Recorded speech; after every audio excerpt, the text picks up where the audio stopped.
tous, aujourd'hui je vais vous présenter mes nouvelles acquisitions dans ce book haul du mois d'octobre. Alors je dis un book haul, mais ce sera plutôt le book haul du mois d'octobre en deux parties. J'ai décidé aujourd'hui de vous présenter mes nouvelles acquisitions en achat neuf et dans une prochaine vidéo je vais vous parler de mes livres que j'ai trouvés en occasion. Aujourd'hui je vous présente les livres de manière thématique. On commence avec l'historique. Je vais d'abord vous parler du 4e tome de la saga Les héros de l'Olympe.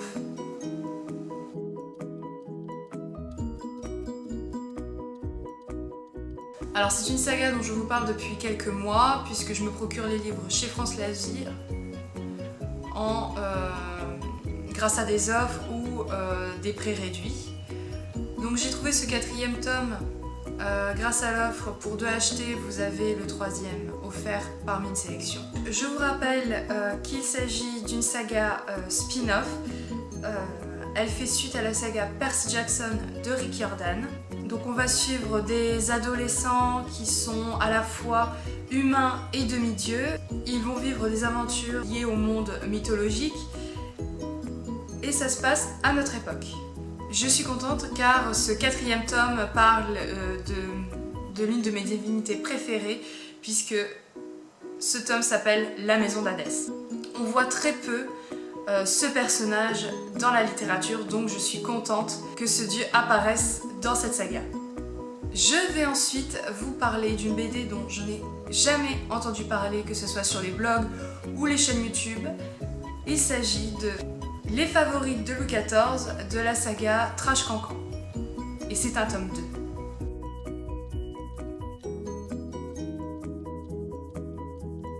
Alors, c'est peut-être un tome 2, mais le tome 1 et 3 parlent de la véritable histoire des reines et des rois de France.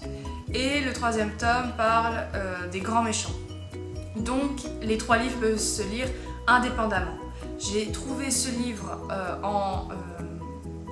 dans une boutique qui vend des livres neufs, mais à prix vraiment très réduit, puisque ce tome coûte en commerce 19,90 € et je l'ai payé que 5 €. Alors c'est un magnifique objet livre, puisqu'on a une couverture hardback matelassée et les dessins sont plutôt sympas. On va suivre en fait une suivante d'une des maîtresses de Louis XIV et elle va nous raconter à travers ses yeux différentes anecdotes des maîtresses de Louis XIV. C'est une BD humoristique où l'on voit Louis XIV sous juste l'aspect lui et ses maîtresses. On ne voit pas du tout l'aspect vraiment historique, c'est les guerres qu'il a menées, le côté bâtisseur de Versailles, on ne voit pas du tout ça, on ne voit juste que ses frasques sentimentales. C'est une de mes lectures en cours, donc je peux déjà vous la conseiller pour les passionnés de cette période et si vous voulez découvrir justement une nouvelle dessinatrice. Personnellement, j'aime beaucoup son humour et son dessin.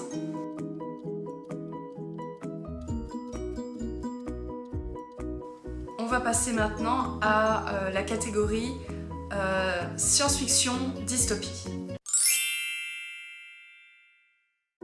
Je vous présente maintenant Red Rising de la saga du même nom et c'est le 1er tome.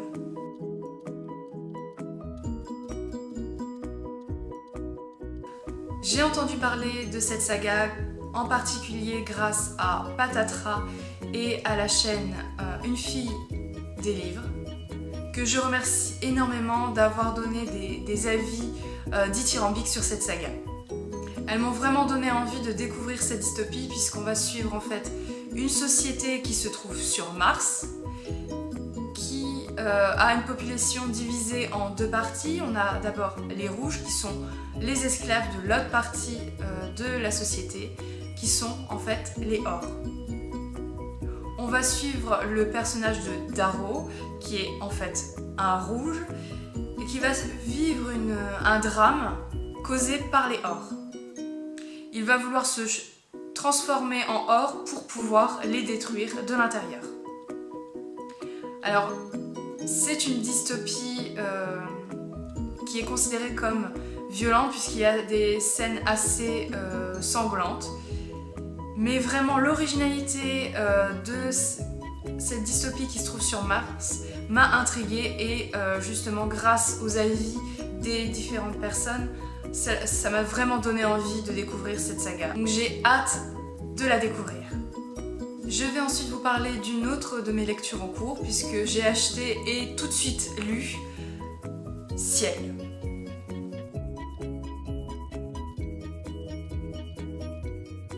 Alors, c'est le premier tome nommé L'hiver des machines.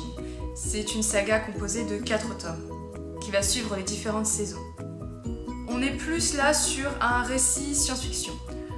L'histoire raconte que des ingénieurs ont développé une intelligence artificielle qui contrôle le réseau électrique.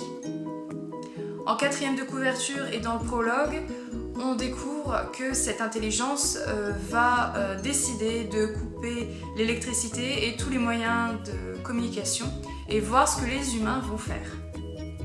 Comme c'est ma lecture en cours, je peux déjà vous en parler un peu plus puisqu'on va suivre en fait le point de vue de 5 personnages. Quand j'ai acheté, je pensais que j'allais lire 5 personnages plutôt adolescents comme ce qui est généralement le cas et le parti pris des auteurs actuellement. Mais là non, j'ai découvert qu'en fait on suivait 5 membres d'une même famille. Donc on va suivre le point de vue du grand-père, des parents et des enfants. Et justement on va voir que à travers leurs yeux, comment ils vivent cette situation puisque Ciel ne dit pas clairement qu'elle a décidé de prendre le contrôle.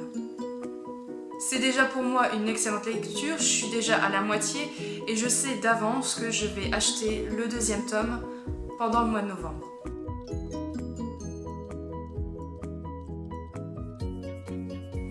J'ai également acheté une 2e dystopie qui se nomme Effacé de Terry Terry. Donc c'est le premier tome d'une saga de 3 tomes.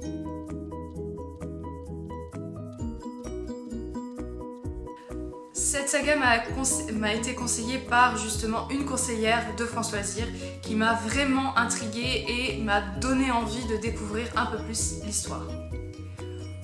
On est en Angleterre où dès que les enfants ont commis un crime, ils ont la mémoire effacée.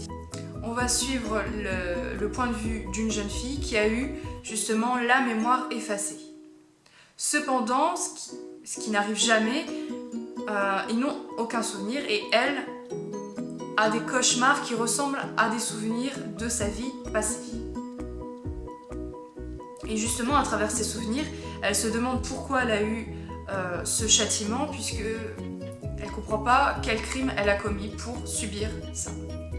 J'ai hâte de découvrir, vous donner mon point de vue, mais ça m'a l'air plutôt sympathique et vraiment d'un point de vue purement superficiel, j'aime beaucoup les 3 couvertures de cette saga. Je vais terminer ce book haul par l'un de mes genres de prédilection, le fantastique. Alors je vais vous présenter 2 livres d'une même auteure. Tout d'abord, France Loisirs a réédité Pamphlet contre un vampire de Sophie Jomain.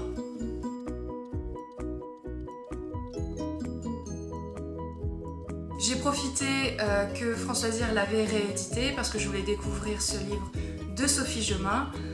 Cependant, il n'était disponible que sur internet. Donc profitez-en si vous voulez le découvrir. C'est un livre plutôt humoristique puisqu'on suit une adolescente qui en a ras-le-bol de tout l'engouement autour de la saga Twilight et des vampires et de toutes les autres parutions qu'il y a eu à la suite. Elle va écrire un blog où justement elle va écrire son ras-le-bol sur l'amour des vampires. Alors je sais d'avance que ça va être une lecture humoristique et justement je pense que je vais le mettre à côté de mes Twilight et que je vais énormément rire. Le 2e tome que je vais vous présenter de l'auteure Sophie Jomain, c'est le 5e et la nouvelle mis dans l'intégrale de Felicity Hedgehog. Donc ce 3e tome recense le 5e tome et la nouvelle.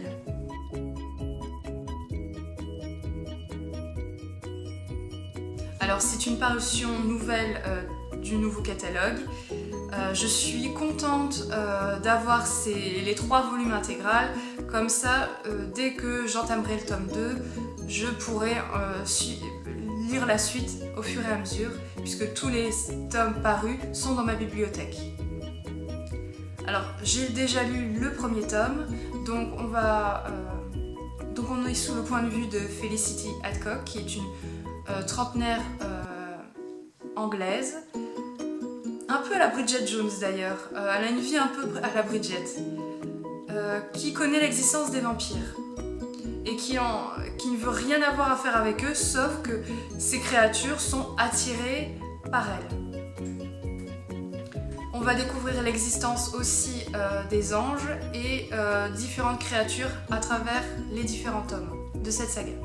Grâce à l'un de vos commentaires, j'ai pu voir que le reste de la saga est meilleur, donc j'ai très hâte de lire le 2e tome. J'espère que cette vidéo vous a plu et je vous dis à très bientôt pour la 2e partie de ce book haul.